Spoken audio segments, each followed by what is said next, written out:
You're listening to Election Talk with attorney Kerry Harper on Radio Free 102.3 KJLH. All right. We are back at Election Talk, and we are trying to get you ready for this election coming up in 77 days, folks. 77 days. It's going to be a historical election. So next up, we have an expert. I call him an expert in appellate law, Mark Harvis. He retired about 2 years ago after about 35 years at the Public Defender's Office. Now, Mark won't tell you this or anybody else this, but he is the go-to person for any attorney who's in trial. If you're stepping in it or a judge is stepping on you, forgive me for saying that, it does happen. If you're stepping in it or a judge is stepping on you, you call Mark, and Mark is the go-to guy. I have been in trial literally, and during a break, conferencing with Mark, and he's citing all this on-point appellate law. And he's like, just say it on the record, Carrot. Memorialize your objections, federalize it, do whatever you can. He gives me everything in the kitchen sink to throw against the wall. So Mark is the guy. So we have Mark on hold. All right. Good morning, Mark Harvis. Good morning. Good morning, Kerry. It is indeed 0 dark 30. And is that why you're not sitting next to me, Mark? You know, I think that might be part of it. It's nothing to do with you. I love you, Kerry. I love you too, but I would have loved you more actually sitting next to me. But other than that, you and I were talking last night, and we were watching the Democratic National Convention. Did anyone or anything jump out at you before we start talking about Prop 36? You know, I was really touched by Joe Biden's speech, and I mean, it actually made me tear up towards the end.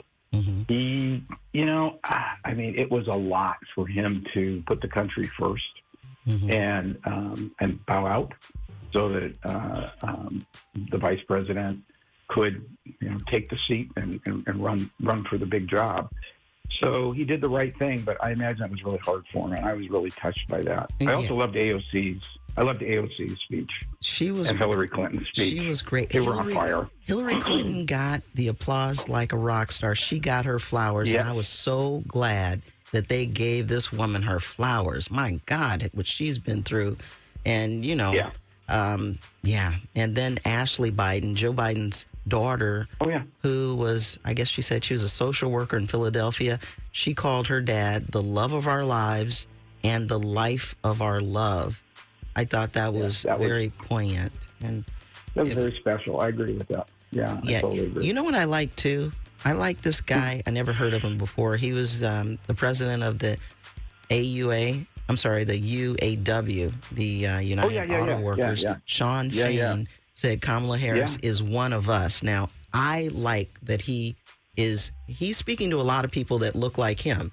And, he happens to be one of our Caucasian brothers. And I enjoy that he said what some folks might be thinking and not want to say. He literally said, she's one of us, guys. Vote for her. And we need our Caucasian brothers and sisters and everybody else and 3 more people to tell somebody, hey, she's one of us. Go ahead and vote.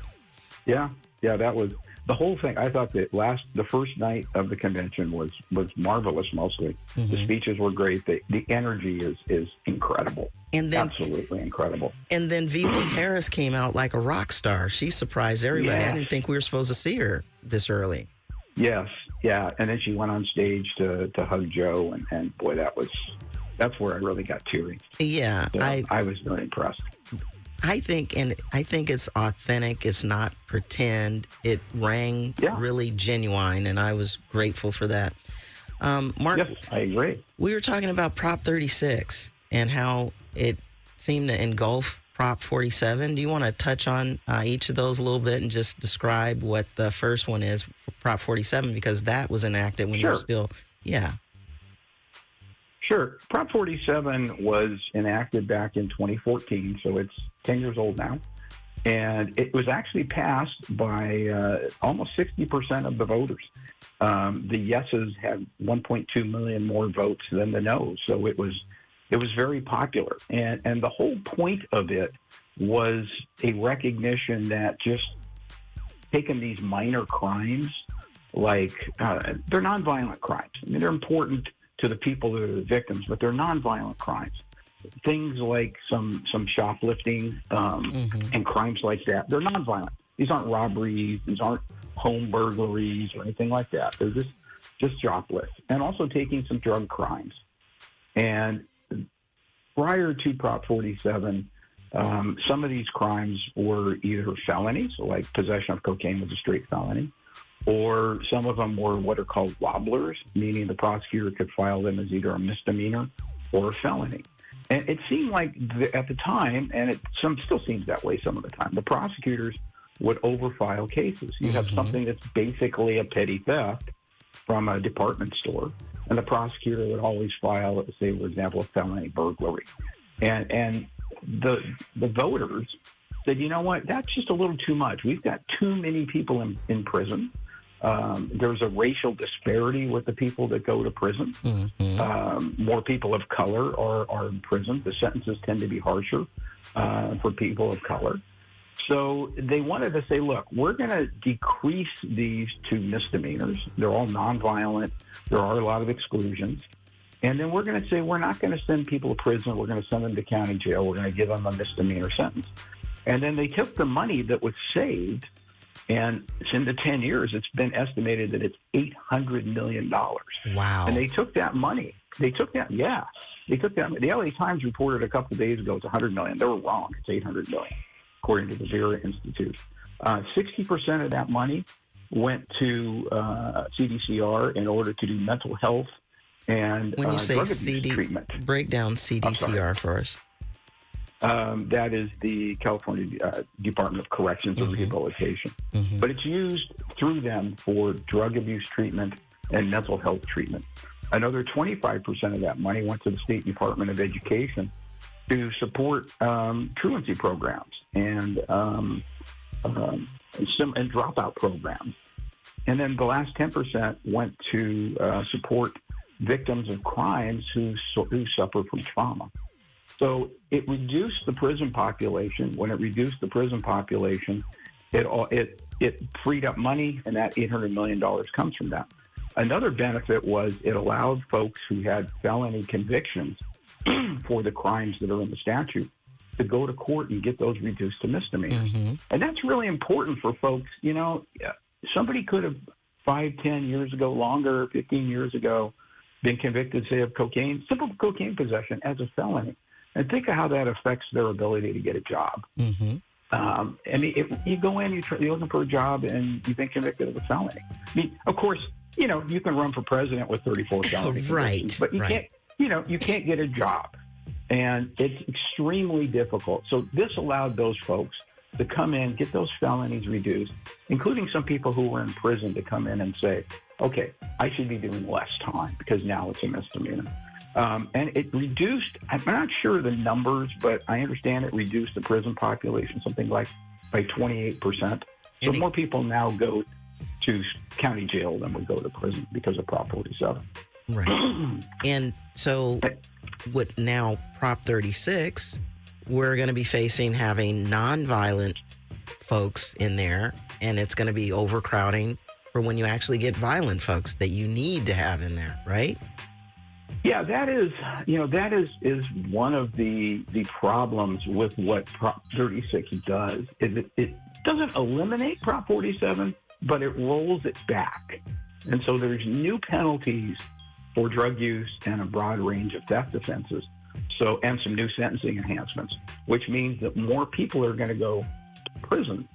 So all that money that is coming back and is being used in the communities, they're going to lose a lot of money, because when people go to prison and it costs over $100,000 a year to put somebody in prison, that's really expensive. That's more money than it costs to go to a UC, including everything, for a year, or a Cal State for almost 4 years. Right. So Prop 36 will increase prison time for those who use drugs. Remember, Prop 47 was personal use, didn't apply to sales or anything.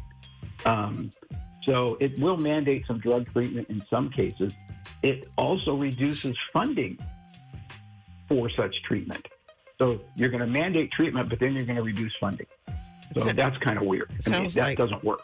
Sounds like Prop 36 it's really kind of responsive to the snatch and grab store owners who are a little pissed off. Well, you know who's pushing? That they're getting robbed. Go ahead. I'm sorry. Well, it seems like pushing this? Yeah, who is?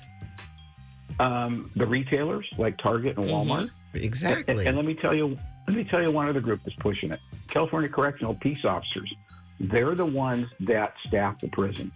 They want more people in prison because that means more jobs for them, more overtime. Job security. That is so wrong. Job security. So they're one of the big backers of this. Now, I interrupted you, so I'm sorry. No, you're good. You're good. And we were talking about Gavin Newsom is actually opposing this one. Gavin Newsom is opposing Prop 36. There are a number of mayors in the state of California who are supporting Prop 36 because of, you mentioned it, the smash and grabs. The smash and grabs are robberies. They're not petty thefts. I mean, those are robberies where somebody comes in and takes property using force, like a hammer to smash something. That's a robbery. Prop 47 doesn't affect those anyway. Those are serious felonies that carry some significant prison time. Well, the robbery and the things that they're showing on TV, that wouldn't technically be a robbery unless there's an actual person involved. That would be a burglary if there was no one there. If they're stealing in the middle of the night and they're not taking from a person with the use of force or fear, then that's not a robbery. So no, I was thinking more of going into the department store when it's open and they, a group of people rush in and they start smashing jewelry cases. When the store is open. Yeah. In the daytime. And these folks are insured. These big companies are already insured, so they're getting covered anyway. So I'm just wondering, what's their motivation if they're already being covered? Well, I understand the outrage. I think we all can, that somebody who runs a store, and some of these people are like mom and pops. You know, a jewelry store can be a mom and pop. Sneaker stores. Somebody goes into a sneaker store, and although these are usually at night, so they would be burglaries. And you know, I read in the paper that somebody stole $80,000 in sneakers from a store a couple days ago, and they just drove a vehicle and smashed into the store. That would be a burglary, would not have been covered by Prop 47 anyway. And I can understand the outrage. You know, not everybody's Walmart, not everybody's Target. They can be smaller places. So when they're that type of crime, a nighttime burglary, that can be charged as a felony anyway. So that doesn't change by Prop 47. Basically, what you're saying is we don't need Prop 36. It's an overreaction to a problem that's already being addressed by other things that are in place, right?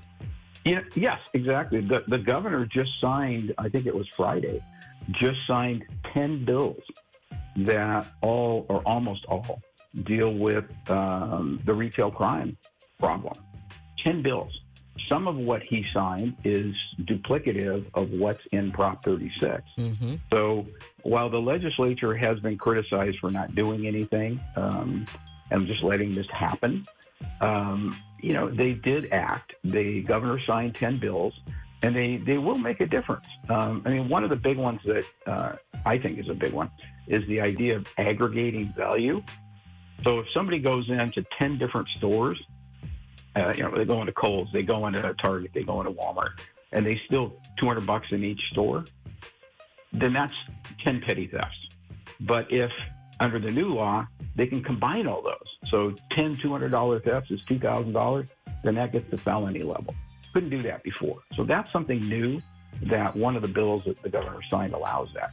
You know, an interesting thing is the threshold in California is $950 between a misdemeanor petty theft and a felony grand theft. That's lower than 40 other states. Texas, I think, has $2,500. So California's in the mainstream on that as far as value. And we were talking about speaking of the governor, we were talking about this other situation where he's out there in his work boots and cleaning up stuff and saying that, and he happens to be doing it in LA County, saying that counties who don't clean up houseless folks aren't getting money from him. Basically addressing our mayor because she's not kicking out houseless folks. What are your thoughts about that? That's kind of in our face, thumbing your nose. You're coming to our county, thumbing your nose. I like Gavin Newsom. but, you came here in our home ground kind of thumbing your nose at our mayor. It's an interesting thing. There are a number of Democrats in the state Senate and the state Assembly that are very vulnerable. They're in vulnerable districts. And the populace, the voters, are upset about crime. And homelessness. They're upset about crime and homelessness. And they see the encampments and they see their government doing nothing, seemingly. So in order to help these endangered Democrats, I think the governor has moved forward with his, you know what? If there's an encampment, you have to do something. You can't just let it sit there. You have to offer them housing, and then you have to clean the encampment. But the thing is that our mayor is doing that and trying, but there's only so many places that one can go. And some folks who are actually houseless, some may not want to be housed. That's just reality. Some are choosing their freedom as opposed to some type of mandate that they have to follow to go into these homes. I can think of a millionaire houseless woman who's still on the street, but she's a millionaire named Marlene Bennett, who's not coming. She was beaten up by CHP a few years ago and received a considerable settlement, but due to other issues and mental unavailabilities, she's choosing to largely live her life within the freedom of not being in a house all the time. Isn't that kind of the rub? Is the mayor and the county supervisors have made a point of housing first. They want to go out to people and say to them, we don't want you living on the street, especially if you're mentally ill. We don't want you living on the street. We want you to live in a house. It's better for you. Or an apartment or something. Mm-hmm. You're going to be housed. It's better for you. You're safer. Your property's protected.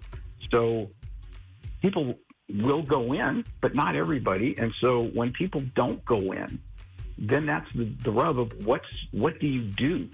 When somebody says, somebody who's mentally ill or drug addicted or both, mm-hmm. says, I'm not going to go into housing. I want to live on the street with my friends in this encampment. That presents a problem for the government to say, do we just let them sit there? Well, then you've got these encampments that are dicey, let's just say, or people living in RVs, 20 RVs on the street where they're dumping sewage. Residents don't like that, and you can't blame them. And really business owners, if they're camping out in front, we still have judicial candidate Tracy Blunt, who's running for seat 137 in studio, and she works, I don't know if you're listening earlier, Mark, she works in dependency, where they at times have to take the child into their custody, well, not custody, but to protect them from the parents. And I would guesstimate that some of the folks that you have to take the child from certain situations might be parents who are experiencing houselessness. Yes? Sure. Yeah. Absolutely. I'm asking. No, actually, you're probably directing it to her. Yes, I am. That's okay. Actually, poverty, being poor, is not a basis to remove a child. There has to be some neglect or something in addition to that, like they're exposed, parents use drugs, they're not getting them to school, all kinds of factors have to go into it. It can't just be that parents are homeless. Okay. Yeah. Do you find that sometimes they happen to be homeless and then there are other factors that are taking place that you just mentioned? I wouldn't say that happens often. I really wouldn't, actually. So you haven't had an occasion to run into a lot of houseless parents in your dealings at dependency court? I don't think so. I mean, I wouldn't say that there's a huge number of, unhoused that we have to take their children have to be detained or removed from them. Mm-hmm. I don't think that's the bulk of it or anything like that. Yeah. Yeah. There was an interesting story in the LA Times yesterday about, speaking of dependency and foster children, is when they age out and they turn 18, there's many that are homeless. And that was the focus of this article, was that even though the system is still intended to provide for them after they turn 18, some of them just end up homeless, and they don't have. The system is not working for them. And the LA Times did a good story on that. I think I saw that too, Mark. And Miss Blunt or Tracy Blunt, have you experienced that too, where the folks are older and now they're kind of they're out of the protection age? There's actually a special court they're called non-minor dependents, and that takes, that takes them up through age 21. Oh, that's so cool. Yes. So there are laws in place, and there is an actual, at least in LA County, there are courtrooms. There's a special courtroom for that age group to make sure that doesn't happen. So, well, at least there are some protections. There's some protections in place. Well, that's a good thing. And I just wanted to remind any of the listeners, if they wanted to call in to KJLH 102.3 FM, they can do so at 310-520-5554, 520-KJLH. So, Mark, you were talking a little bit about the Boise case. Anything else you want to add? That's the houseless. Yeah, I can talk about it very quickly, which is the Ninth Circuit a few years ago, well, actually a number of years ago, issued a decision in the city of Boise that basically, I'm really paraphrasing, said that. And Boise is in California. No, Boise's in Idaho, but it covers the western United States, including California. I knew you knew that. I know you knew that. I had to make sure it's 0 dark 30, Mark. I had to make sure that I'm just teasing. Yeah, I know you knew that. So what they said was that basically people have a right to live on the streets. And if they have a right to live on the street, it violates the Eighth Amendment, cruel and unusual punishment, to force them off the streets. And that was the rule for many years until the U.S. Supreme Court just very recently said, no, that's not the rule. It's not a crime to be homeless, but it's not cruel and unusual punishment, doesn't violate the Eighth Amendment, and cities and government can force people off the street. When you say it doesn't violate the Eighth Amendment, which addresses cruel and unusual punishment. Cruel and unusual punishment.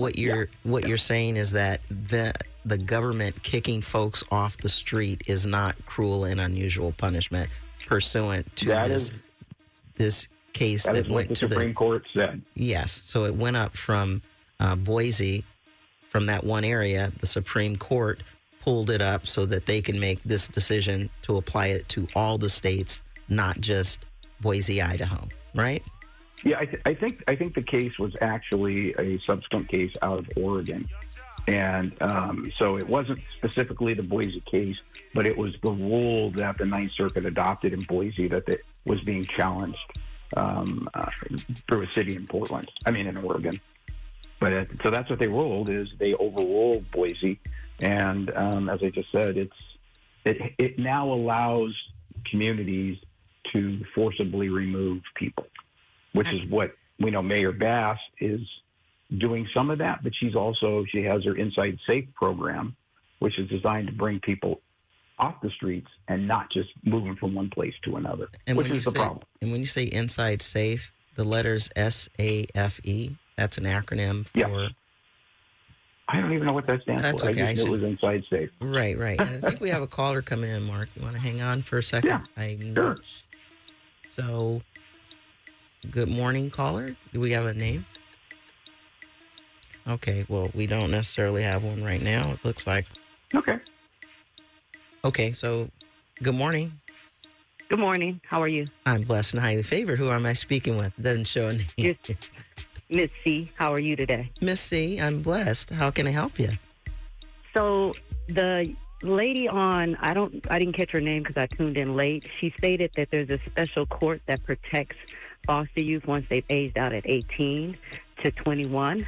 But how does that prevent them from being homeless? Her name is Tracy Blunt, and she's a judicial candidate for seat 137. Miss Blunt, you want to take that call? Yes, I can't say that it prevents someone from being homeless. What I can say is if a child is has been in foster care or is in the system and they age out, meaning they're 18 years of age to 21, There's a courtroom where services are going to be provided to them, like transitional housing. They have to, they're kind of mentored to get a job or be in school or something like that. If that young adult doesn't want that, there's nothing that anybody can do about it. And then, they're kind of making the decision to go on their own.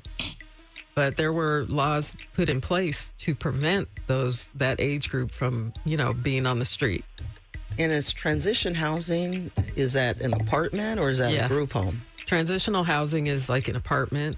They get their own apartment? The county gives them their own apartment? Well, they assist with housing. So they could have transitional housing, like David and Margaret Group Home out in Laverne has transitional housing for the young ladies that they service. That's group home, though. It is a group home setting, but it's not always transitional housing. The young adult can stay with a relative. They can stay with it's called non-related extended family member. They can stay somewhere, and DCFS is going to make sure that they have a place to stay. Well, if they didn't have a place to stay and they came in the system in the first place, how would they have a place to stay between 18 and 21? That's where transitional housing can come into play. It's not just at a group home setting like David and Margaret. There are facilities, there's housing around that DCFS is going to try and help them get so that they're stable, that they're working, that they're going to school, and that they aren't going to end up homeless. Okay. Missy, I hope that answered your question. We're running up to Steve Harvey time. Mark, any final 15-second? Actually, you don't have 15 seconds. Yes. Any final 15-second words? Prop 36 is not the law. It's an initiative. It's on the ballot. Make sure that you register to vote and that you vote.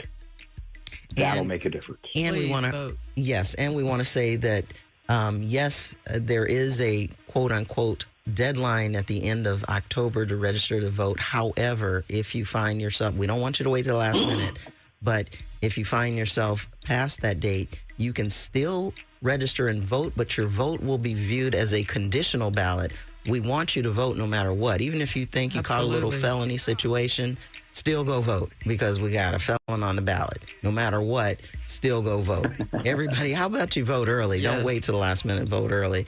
So I just wanted to, let me give a couple shots out. Can I give a shout out to Imelda at the DMV who's holding it down as she keeps that line moving. I'm not going to say a couple of other things, but Imelda, thank you. You know what I mean. Yeah, thank you. And Vince, you were right. Tell Raquel you were right. And Andrea for holding it down. Oh, it takes a village. Thank you all. So, Mark, I appreciate you coming in. We're at Steve Harvey time.